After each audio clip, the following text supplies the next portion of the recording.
के ड्यूटी करते हैं, तो इनसे उनको क्या राहत मिलती है। अगर राहत मिलती है तो फिर इसमें आगे हम फर्दर कार्रवाई। अगर प्रयोग सफल हुआ तो बाकी सब बिल्कुल बिल्कुल बिल्कुल, अगर प्रयोग सफल हुआ तो फिर अफसरान वाला के उससे तो दोबारा। अभी सिर्फ प्रयोग के लिए है ये? अभी केवल सैंपल के तौर पर ही, प्रयोग के तौर पर ही केवल 13 पॉइंट्स पर दी गई। तो बाकी देश में कुछ कूलिंग जो सिर के लिए भी कुछ ऐसे हेलमेट आए हैं। हाँ, वो है एसी हेलमेट्स का भी हमने सुना है, लेकिन फ़िलहाल हमने एसी जैकेट्स का ही प्रयोग करके देख रहे हैं। उसके बाद अगर देखते हैं एसी हेलमेट्स का भी अगर कुछ होगा तो ज़रूर ले लें। यूज किया है सर।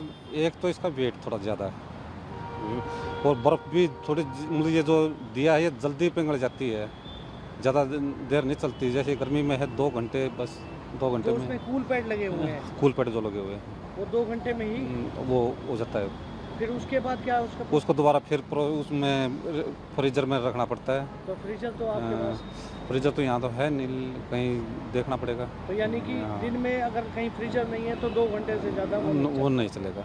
अच्छा, नम फिर जो ऊपर का जैसे हमने ऊपर पहन लिया, लेकिन जो नीचे का शरीर है वो ज़्यादा गर्म हो जाता है।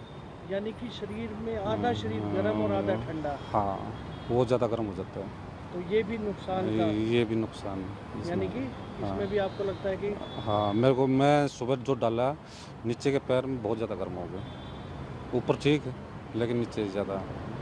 अच्छा, इसके बाद जो ऊपर जो जैकेट दी गई है उसकी क्या वो है, वो उसमें वो फैन लगे हैं, वे जैसे फैन चलेंगे तो ठंडी, तो इसको ठंडा रखेंगे ना।